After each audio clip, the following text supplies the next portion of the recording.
Buenas noches, queridos hermanos y hermanas de Honduras. Es nuestro deseo y oración que el Señor les bendiga muy ricamente.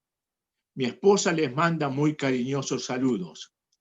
Vamos a leer en 2 de Samuel capítulo 11 y a un capítulo que yo le llamo Urías, integridad a prueba de balas. Integridad a prueba de balas. Y vamos a hablar sobre el tema de la integridad en el creyente. Vamos a leer en 2 de Samuel capítulo 11 y empezaremos esta vez en el versículo 4.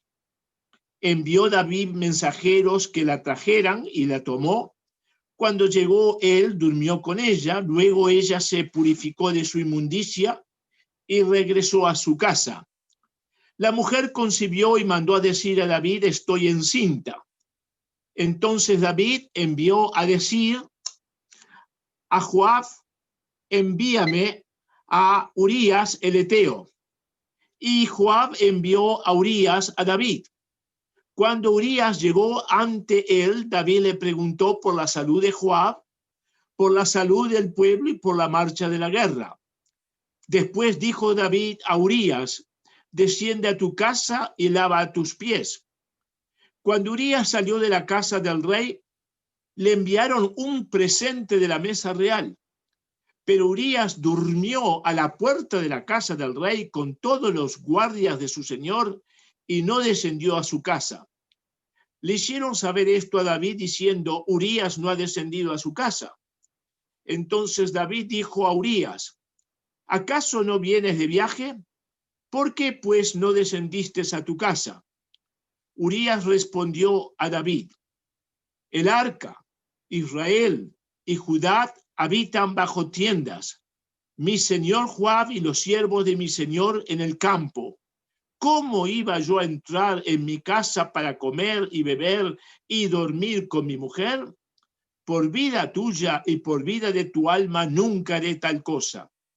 David entonces dijo a Urías: quédate aquí hoy también y mañana te despediré. Se quedó Urías aquel día y el siguiente en Jerusalén.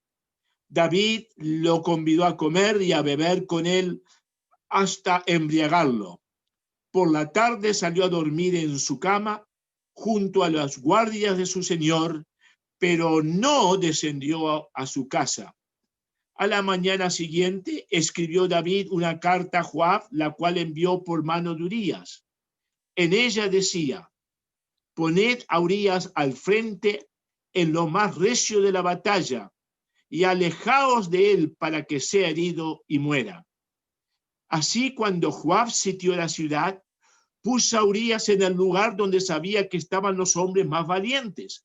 Salieron los de la ciudad y pelearon contra Joab, cayeron algunos del ejército de los siervos de David y murió también Urías el Eteo. Entonces Joab mandó a comunicar a David todos los asuntos de la guerra y dio esta orden al mensajero: cuando acabes de contar al rey todos los asuntos de la guerra, si el rey comienza a enojarse y te dice: ¿por qué os habéis acercado tanto a la ciudad para combatir? ¿No sabéis lo que suelen tirar desde el muro? ¿Quién hirió a Abimelech, hijo de Jerobaal? ¿No arrojó una mujer desde el muro un pedazo de rueda de molino y murió él en Tebes? ¿Por qué os habéis acercado tanto al muro? Entonces tú le dirás: también tu siervo Urías el Eteo ha muerto. Partió el mensajero y al llegar contó a David todo aquello que Joab le había mandado, y dijo el mensajero a David: pudieron más que nosotros los hombres que salieron al campo en contra nuestra. Bien que le hicimos retroceder hasta la entrada de la puerta, pero los flecheros tiraron contra tus siervos desde el muro y murieron algunos de los siervos del rey. También murió tu siervo Urías el Eteo. Y David respondió al mensajero: así dirás a Joab: no tengas pesar por esto, porque la espada consume ora uno, ora otro. Refuerza tu ataque contra la ciudad hasta que la rindas y tú aliéntale. Al oír la mujer de Urías que su marido Urías había muerto, hizo duelo por él. Pasado el luto, envió David por ella, la trajo a su casa y la hizo su mujer. Ella le dio a luz un hijo. Pero esto que David había hecho fue desagradable ante los ojos de Jehová. Hermanos, oremos una vez más. Padre bendito, al leer tu palabra, te pedimos que tú nos enseñes y que tú bendigas a todos los que están escuchando y sus familias, y que el nombre del Señor Jesucristo sea bendecido y ensalzado. Ayúdanos, Señor, para vivir más cerca de ti y ser obedientes a ti. Te lo pedimos en el nombre de nuestro amado Señor y Salvador, el Señor Jesucristo. Amén. El versículo 5 nos dice, y concibió la mujer y envió a hacerlo saber a David diciendo, estoy encinta. Estoy encinta. No hubieron felicitaciones de los familiares o de los amigos. El embarazo, que normalmente tendría que ser una ocasión de gran alegría para toda la familia, en este caso no lo es. No hay alegría porque hay un gran problema. Urías, el esposo de Betsabé, ha estado en el campo de batalla por varios meses. Su esposa no se supone que pueda estar embarazada. Y ella manda un mensajero al rey, y supongo que David tampoco la felicita. Ahora tiene un plan, y en el versículo 6 leemos, entonces David envió a decir a Joab, envíame a Urías Eteo. Y el rey pide que se lo manden, y Joab se lo manda. El rey manda que Urías vaya a su propia casa, pero Urías no va. Al día siguiente, otra invitación para una fiesta en el palacio real. David se lo manda de vuelta, esta vez con una carta criminal. Y Joab lo manda al lugar más peligroso de la batalla y ordena que lo abandone. El plan de David es ingenioso y astuto. Quiere que venga Urías a Jerusalén, que éste vaya a su casa, que esté con su esposa, y luego le diremos que este niño es su hijo. Aunque Urías se extrañe que haya nacido a los 5, a los 6 o a los 7 meses de embarazo. Y David equivocadamente presupone que Urías va a caer en la trampa de ir a su casa y estar con su esposa. Decimos, el ladrón cree que todos son de su misma condición. Y no se ha dado cuenta el rey que Urías es un hombre de integridad y responsabilidad ética de primera clase. En esta historia vemos en forma progresiva la deshonestidad de David, que va aumentando, y la honestidad e integridad de Urías, que se hace cada vez más indiscutible. En las Escrituras leemos muchas veces sobre el tema de la integridad. Nuestros abuelos tenían una integridad tal que cuando alguien prometía algo era como un documento. Se iba a cumplir aún en prejuicio de la persona. Hoy tenemos que hacer todo tipo de documentos con abogados para luego tratar de no cumplir lo que se ha firmado. El creyente, la mujer y el hombre tienen que ser personas íntegras. La Escritura nos dice, sea vuestro sí, sí, y vuestro no, sea no. El versículo 7 nos enseña, cuando vino Urías a él, la primera vez que se encuentran, David le preguntó por la salud de Joab y por la salud del pueblo y por el estado de la guerra. Aquí hay 3 preguntas protocolares innecesarias y deshonestas. Hermanos, que el Señor nos ayude para no hacer preguntas innecesarias y deshonestas. Repito, 3 preguntas protocolares innecesarias y deshonestas. Son innecesarias porque David tiene más interés en resolver su problema que en saber las noticias. Son deshonestas porque David quiere aparentar delante de Urías como alguien que está interesado en la gente. Quizás lo fuera así cuando era un humilde y desconocido pastor. Las gentes cambian desgraciadamente con el éxito y los logros muy a menudo vienen la falta de interés por las personas a nuestro alrededor. Y en el versículo 8 David pone la trampa. Una celada para engañar a Urías. Qué bajo podemos caer. David subestimó la lealtad de Urías. El mismo rey sugiere que Urías vaya a su casa, que esté con su esposa, y luego que nace el niño decir que es el niño de Urías. Y cree que Urías se lo va a tragar. Hermanos, tenemos que ser honestos. Las escrituras nos dicen, haciendo las cosas honestas, no solamente delante de Dios, sino también delante de los hombres. Y en el verso 8 nos dice al final, y saliendo Urías de la casa del rey, le fue enviado presente de la mesa real. ¿Creen ustedes que Dios se quedó contento con ese acto de generosidad de David? Le mandó un regalo de la mesa real. No creo que fueron chocolates ni flores. Probablemente platos exquisitos de comida y varias botellas de vino de primera clase en todo el país. Un psicólogo nos diría que David está tratando de eliminar su sentido de culpa con un regalo. Este obsequio era el precio que el rey pagaba por el pecado que había cometido. Era el precio por el adulterio que había cometido con la esposa de su fiel y valiente oficial.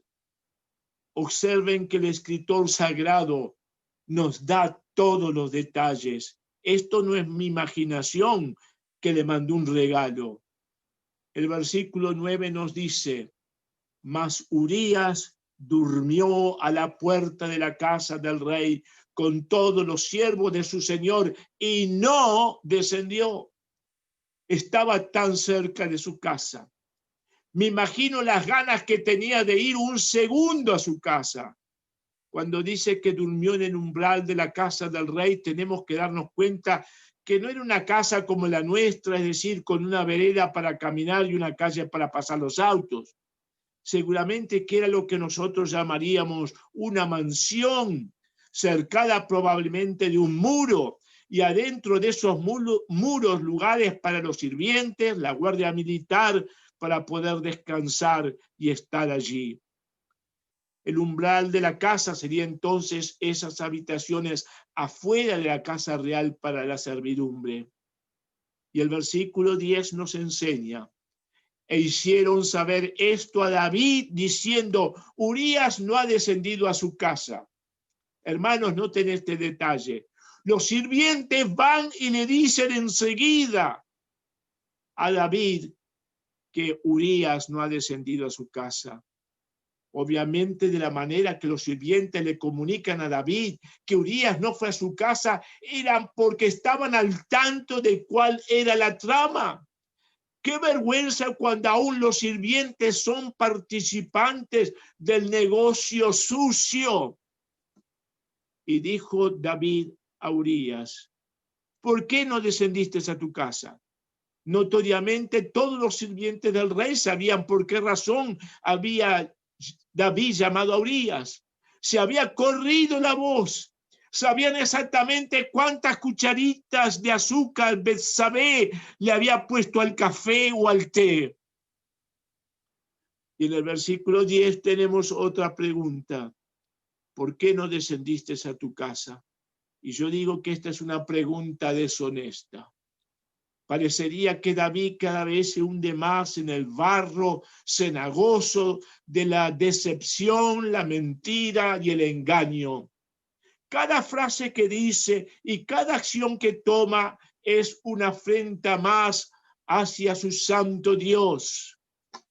Y Urías respondió a David, el arca e Israel y Judá están bajo tienda. Y mi señor Joab y los siervos de mi señor en el campo. Y había yo de entrar en mi casa para comer y beber y dormir con mi mujer. Por vida tuya, y por vida de tu alma que no haré tal cosa. Los seres humanos toman beneficios de sus posiciones. Estaba leyendo en un diario de el Uruguay de un político que no sé cuántos viajes hizo al exterior en clase ejecutiva y todo eso fue pagado por el gobierno. Y había gente del otro partido que no les causaba gracia. El ser humano actúa de esa manera. Notemos cuáles son las prioridades, o sea, las cosas de mayor importancia en la vida de Urías. En primer lugar, el arca de Jehová. El templo no había sido construido todavía, lo va a hacer el hijo de David, Salomón, y el arca está bajo tienda. Hermanos y hermanas, Urías era un hombre que tenía interés, preocupación en las cosas del Señor. Y dice, ¿cómo voy a yo estar en mi casa cuando el arca de Jehová está en una tienda? Luego dice, el pueblo de Jehová, Israel y Judá, están en el campo, durmiendo al aire libre. ¿Cómo voy yo a tener este privilegio? Luego dice, el comandante en jefe del ejército, el general Joab, está durmiendo en el campo. ¿Cómo yo voy a tener este privilegio? Y luego dice, los soldados de Joab, o sea, los siervos de David, están también en el campo. ¿Cómo yo voy a tener este privilegio? Estas son las prioridades de Urías. Noten, el arca del Señor, el pueblo del Señor, su jefe, el comandante en jefe, y los soldados. Y las prioridades de David son, primero, yo. Segundo, yo. Tercero, yo. Cuarto, yo. Qué solemnes son las palabras. El que piense que está firme, mire que no caiga. Y Urías termina diciendo, por vida tuya y por la vida de tu alma, que yo no lo voy a hacer. Urías consideraba la vida del rey como algo importantísimo para él. Y David consideraba la vida de Urías como carne de cañón, carne de cañón. Una expresión que se refiere a los tiempos en que la infantería tenía que seguir avanzando a pesar que los cañones enemigos hacían estragos, mientras que los altos comandos militares miraban desde muy lejos con sus anteojos militares. Parece que David no tiene contestación a esta valiente respuesta de Urías. Tendría que haberlo felicitado por su devoción a su rey y a la patria, pero no lo hace. En vez de felicitarlo, decide una trampa más. Hermanos, ayer estábamos considerando cómo el pecado en forma progresiva hace una cadena de pecados. Y por supuesto nosotros no vamos a tratar de quitarle la vida a un creyente que de alguna manera no nos gusta o parece que nos está haciendo la vida más difícil. Pero en un sentido a veces se producen situaciones en que se trata de eliminar a alguien. Esto puede ser por medio de chismes o artimañas similares. Qué triste cuando un creyente decide eliminar a alguien que lo estima y lo respeta en gran manera. No estoy hablando de eliminar con el uso de un arma de fuego, pero qué tristeza nos da al ver que alguien decide eliminar de su vida a personas que lo estiman, personas que nos aprecian y personas que quieren nuestro bien. Quizás a veces pueden no estar de acuerdo con todo lo que hacemos, pensamos y decimos. Hermanos y hermanas, no eliminemos a aquellos que nos tienen en alta estima y aprecio, aquellos que quizás oran por nosotros en forma regular todos los días. Y la siguiente trampa es muy astuta. David planea emborracharlo. Y él piensa que luego que Urías ha perdido el control de sus facultades, que vaya a su casa y que entonces la patraña que ha inventado pueda funcionar. Y el versículo 13 nos enseña: y David lo convidó a comer y a beber con él hasta embriagarlo. Y él salió a la tarde a dormir en su cama con los siervos de su señor, mas no descendió a su casa. Qué triste espectáculo es ver a David ofreciéndole otra copa de vino a Urías y otra copa. Y me imagino que Urías tiene tanta responsabilidad que trata de rechazar. Pero ustedes saben cómo son esos que les gusta tomar y creen que todo el mundo hace lo mismo. Yo no creo que David se embriagó. El texto no lo dice, pero sí dice que David trató de embriagar a Urías. La Biblia condena ese proceder.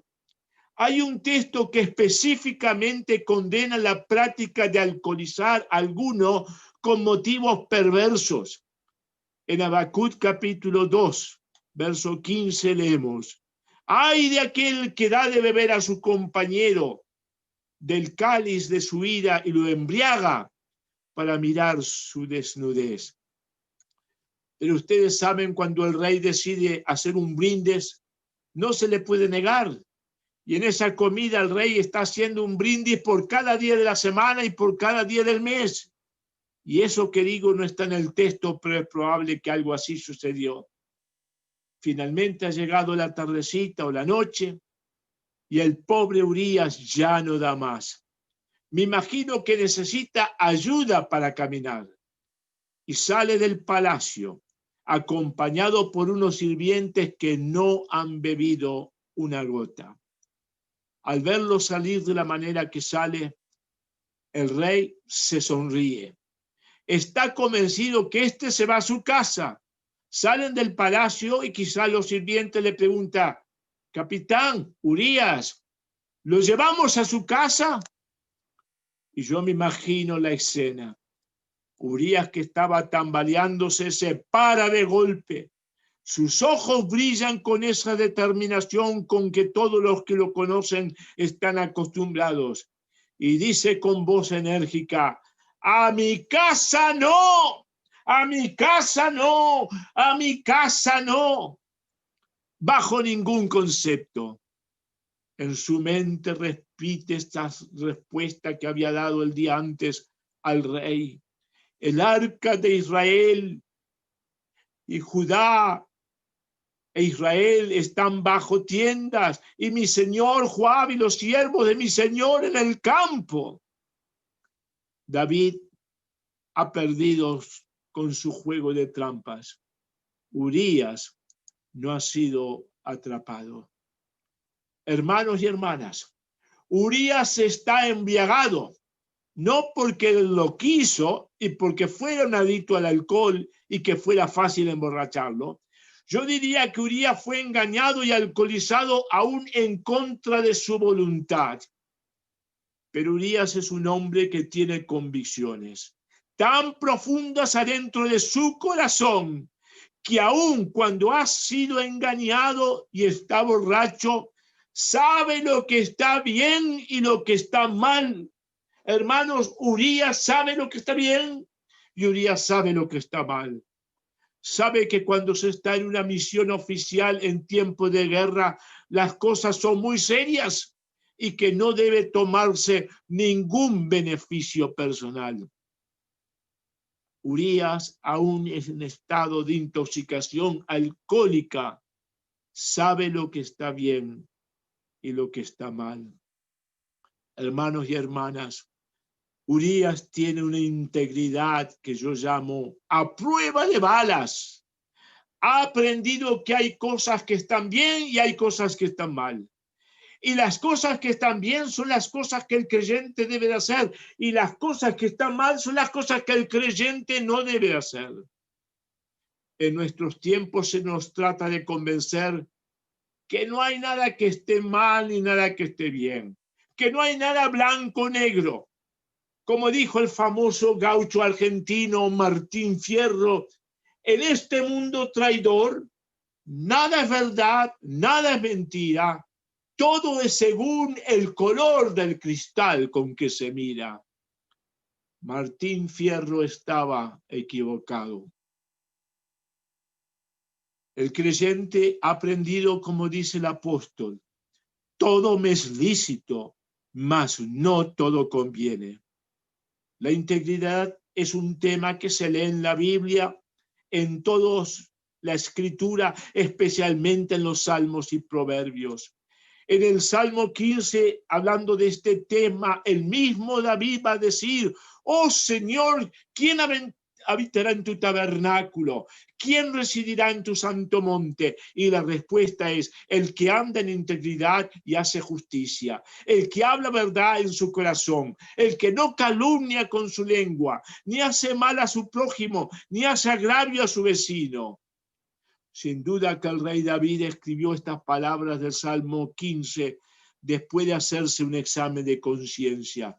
Él ha traspasado los 6 requisitos mencionados, especialmente el que dice, ni hace agravio a su vecino. El Salmo 33 nos dice, alegraos, oh justos, en Jehová, en los íntegros. Es hermosa la alabanza. El Salmo 37, el mismo David, considera al íntegro y mira al justo, porque hay un final dichoso para el hombre de paz. Y el Salmo 119, sea mi corazón íntegro en tus estatutos, para que no sea yo avergonzado. Y Proverbios 19, mejor es el pobre que camina en integridad que el de perversos labios y fatuo o presumido. El verso 14 y 15 nos instruye. Venida la mañana escribió David a Joab una carta, la cual envió por mano de Urías. Y escribió en la carta diciendo, poned a Urías al frente en lo más recio de la batalla y retiraos de él para que sea herido y muera. Nos duele el corazón al ver cómo un hombre que sabemos que antes tenía temor de Dios puede llegar a hacer lo que David hace. ¿Se acuerdan cuando cortó el manto del rey Saúl? En 1 Samuel 24, y dice, y se levantó David y calladamente cortó la orilla del manto de Saúl. Después de esto se turbó el corazón de David porque había cortado la orilla del manto de Saúl. Y dijo, Jehová me guarde de hacer tal cosa contra mi señor, el ungido de Jehová, que yo extienda mi mano contra él, porque él es el ungido de Jehová. En aquel episodio se turbó el corazón de él. Ahora parecería que se siente muy poco o nada. Hubiera sido, por así decirlo, un delito de menor gravedad si David él mismo le hubiera clavado su propio cuchillo en la espalda a Urías. Me imagino al buen Urías, recibe la carta. Con todo cuidado la pone entre sus ropas, muy cerca de su corazón. Él tiene respeto, veneración por su rey. Quizás se preguntó, ¿qué dirá esa carta? Pero por supuesto las cartas del rey no se abren sin permiso y él es un hombre honesto. Noten, David primero le mandó un regalo, luego le hizo una fiesta y después lo mandó a una emboscada mortal. Primero le mandó un regalo, luego le hizo una fiesta y después lo mandó a una emboscada mortal.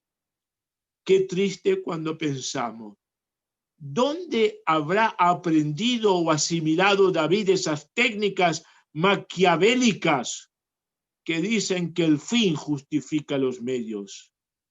Hermanos y hermanas, el fin no justifica los medios, de acuerdo a la palabra de Dios. Estas artimañas no las aprendió cuando era un pobre pastor con las ovejas de su padre. las asimiló probablemente en el curso de su vida, quizás en la corte del rey Saúl. Lo bueno es tan difícil de aprender y lo malo se aprende tan ligero. El versículo 14 nos enseña: venida la mañana escribió David a Joab una carta, la cual envió por mano de Urías. Hemos dicho con cuánto respeto y reverencia tomó Urías esa carta. Y el verso siguiente dice: y escribió en la carta, poned a Urías al frente, en lo más recio de la batalla, y retiraos de él para que sea herido y muera. Yo me imagino, lo ponen en el lugar de más peligro, y en cierto momento parte del batallón se retira y dejan al pobre Urías con unos pobres soldados, mientras que le dicen: siga avanzando, siga avanzando. Nuestros corazones se siguen entristeciendo al ver los detalles de este crimen. ¿Por qué Dios quiere que sepamos todos esos detalles? Nosotros, los seres humanos, cuando hacemos los libros de historia, sacamos las páginas negras de los héroes. Siempre nuestros héroes son perfectos, nunca hicieron nada malo. Pero Dios es distinto. El Señor es distinto. David le ha dicho claramente al general Joab que hay que hacer: ponerlo en el lugar de más peligro y luego abandonarlo para que muera. Me imagino a Joab preguntándose: ¿qué habrá hecho este hombre para que el rey lo odie tanto? Hay ahora un secreto mortal entre el rey David y Joab. Un secreto que se supone que nunca se va a borrar. Sin duda que Joab, al leer esto, de inmediato destruye la carta para que no quede ningún indicio del complot. Ustedes conocen esa arma de caza y de guerra que usan los australianos, que se llama el boomerang. El diccionario nos dice que es un arma de madera curvada, de tal manera que lanzada con un movimiento giratorio puede volver al punto de partida. El boomerang que el rey tira para cobardemente asesinar a uno de sus fieles capitanes va a volver con furia. En Gálatas capítulo 6 leemos: no os engañéis, Dios no puede ser burlado. Todo lo que el hombre sembrare, eso también segará. Es ese mismo Joab, ese mismo comandante en jefe, quien años después va a matar de un flechazo a Absalón, el hijo rebelde del rey David. Hermanos, el boomerang vuelve al lugar.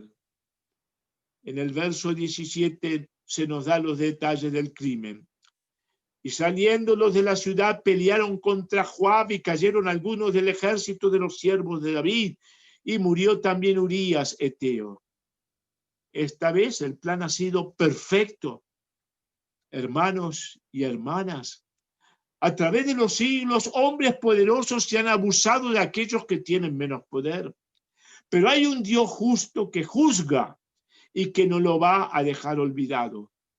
El crimen de Urías no va a quedar en el olvido por el Dios que es el juez justo.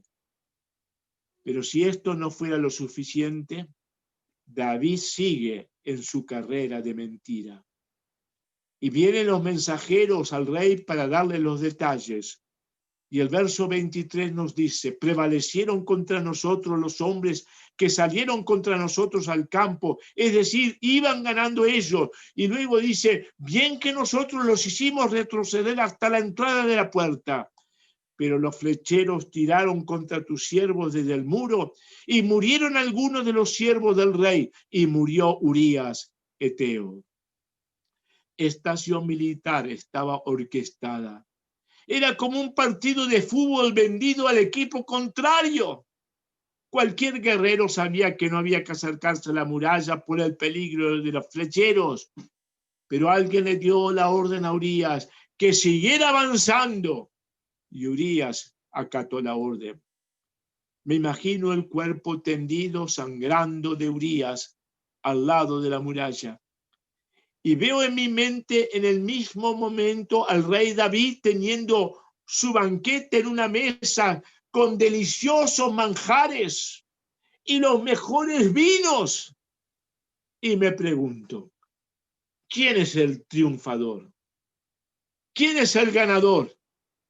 Obvio, dirá alguno, es David que está vivo y disfrutando de todo lo que la vida ofrece.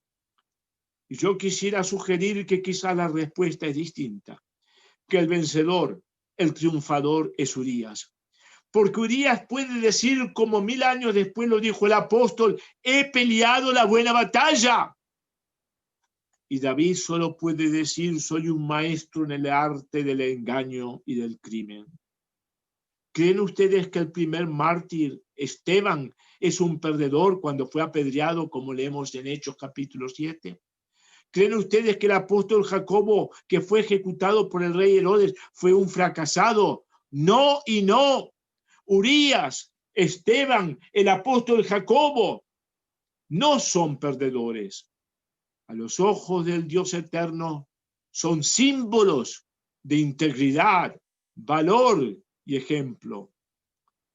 A veces nos enteramos que un famoso predicador de la televisión ha caído en pecado. Hermanos, el rey David en su momento era un hombre muy santo y muy consagrado. Más santo y más consagrado que ese predicador del canal 5 o 7 de Honduras. Y nosotros no somos mejores. Qué preciosas son las palabras de Lamentaciones capítulo 3. Por la misericordia de Jehová no hemos sido consumidos, porque nunca decayeron sus misericordias. Nuevas son cada mañana. Grande es tu fidelidad. Y el versículo 26 nos dice, oyendo la mujer de Urías, que su marido Urías era muerto, hizo duelo por su marido. En este verso se dice 3 veces de distintas maneras que Urías era el esposo de Betsabé, aún después que ésta había cometido adulterio. Noten, oyendo la mujer de Urías. 2, que su marido había muerto. 3, hizo duelo por su marido. 3 veces en el texto se mantiene la relación marido-esposa. Y nos preguntamos, si Betsabé alguna vez supo lo que pasó, es decir, que David intencionalmente lo mandó a la muerte. La Biblia no nos da la respuesta a nuestra curiosidad. Veamos algunas de las características de Urías. Era un hombre humilde. Duerme en el umbral del palacio con los sirvientes a pesar de ser un capitán. Urías sabe que su obligación es estar inmediatamente disponible para servir y proteger al rey. Actúa como un peregrino. 1000 años después, el apóstol Pedro escribe, amados, yo os ruego como extranjeros y peregrinos que os abstengáis de los deseos carnales que batallan contra el alma. Es una persona que tiene profundas inquietudes espirituales. Está preocupado por la situación del arca del Señor. Le importa la condición del pueblo de Israel. Su ego no es el centro exclusivo de su vida. Como lo va a decir el apóstol Pablo muchos tiempos después. Para mí el vivir es Cristo y el morir es ganancia. Es un líder innato y natural. Está realmente inquieto por la condición de sus compañeros que están acampando. Él no quiere disfrutar de ningún privilegio que ellos no puedan gozar. El verdadero líder no utiliza su posición para su beneficio personal. En Primera de Pedro, nuevamente, no como teniendo señorío sobre los que están a vuestro cuidado, sino siendo ejemplos de la grey. Es un individuo respetuoso que reconoce las autoridades que están por encima de él. Le preocupa que el general Joab y sus compañeros no estén disfrutando de ninguna comodidad, por lo tanto, él también la rehúsa. Es un hombre, un altruista. Está dispuesto a prescindir de bienestares que le pertenecen por razón de una causa más elevada. Practica la exhortación que muchos siglos después va a ser dada. Ninguno en campaña militar se enreda en los negocios de la vida a fin de agradar a aquel que lo tomó por soldado. Segunda de Timoteo, capítulo 2. Y nosotros queremos agradar a nuestro amado Señor y Salvador Jesucristo. Es valiente. Cuando se le envía al lugar de más peligro, él acepta el desafío. Está dispuesto a tomar el riesgo eminente. Urías, que nosotros sepamos, nunca escribió un salmo o una poesía. Sin embargo, su vida es un discurso, un cántico, es un ejemplo. Es un esposo ejemplar que ama profundamente a su esposa. La gente cambia. Los creyentes también cambian. Pueden cambiar para bien o pueden tomar el otro camino. Aquel David que unos años antes se le estremeció el corazón, como habíamos dicho, por cortar las ropas del rey Saúl, ahora puede cortar la vida de un fiel sirviente sintiendo todo, poco o nada. Es interesante que esta historia se puede simplificar con estos 5 mensajes enviados. 5 mensajes que son muy cortos, pero muy importantes. Si Betsabé y Joab tuvieran un teléfono celular como tienen ustedes, sin duda hubieran mandado un texto. Joab no tiene un teléfono celular y no manda ningún texto. El primer texto, David a Betsabé, invitación a concurrir al palacio a tomar un café o un té. Segundo texto, Betsabé a David, tengo un gran problema, estoy embarazada. Tercer texto, David a Joab, mándame a Joab a Jerusalén. Cuarto texto, David a Joab, pónganlo en el lugar más peligroso y déjenlo solo. Quinto texto, Joab a David, Urías no está más con nosotros, misión cumplida. Es interesante que hay 8 decisiones en esta historia. David decide invitar a Betsabé. Betsabé decide aceptar la invitación. 3. David decide que venga Urías del campo de batalla a Jerusalén. 4. Urías decide no ir a dormir a su casa. 5. David decide embriagar a Urías. 6. Urías decide no ir a su casa. 7. David decide que Urías se ha puesto en el lugar más peligroso para que muera. 8. Joab decide cumplir la ley criminal, la orden criminal del rey. Hay 4 personas haciendo decisiones. 3 de ellas hacen malas decisiones y solo uno de los 4 hace buenas decisiones. Hermanos y hermanas, el hacer decisiones es muy importante en nuestra vida. Una decisión equivocada cuando manejamos una bicicleta o un automóvil puede ser la diferencia entre la vida y la muerte. Las decisiones tienen que ser tomadas de acuerdo a los principios de la palabra de Dios. El libro de Proverbios nos dice una y otra vez, el principio de la sabiduría es el temor del Señor. Y Santiago capítulo 1 nos enseña, si alguno tiene falta de sabiduría, pídala a Dios, el cual da a todos abundantemente y le será dada. Qué solemne la frase con que termina el capítulo. Mas esto que David había hecho fue desagradable ante los ojos de Jehová. Y me pregunto cuántas veces nosotros hacemos cosas que son desagradables a los ojos de Jehová. David va a ser restaurado a la comunión con el Señor, pero su pecado va a traer terribles consecuencias en su familia. Hermanos y hermanas, Creo que Urías podría haber dicho como lo dijo el apóstol Pablo muchos siglos después: he peleado la buena batalla, he acabado la carrera, he guardado la fe.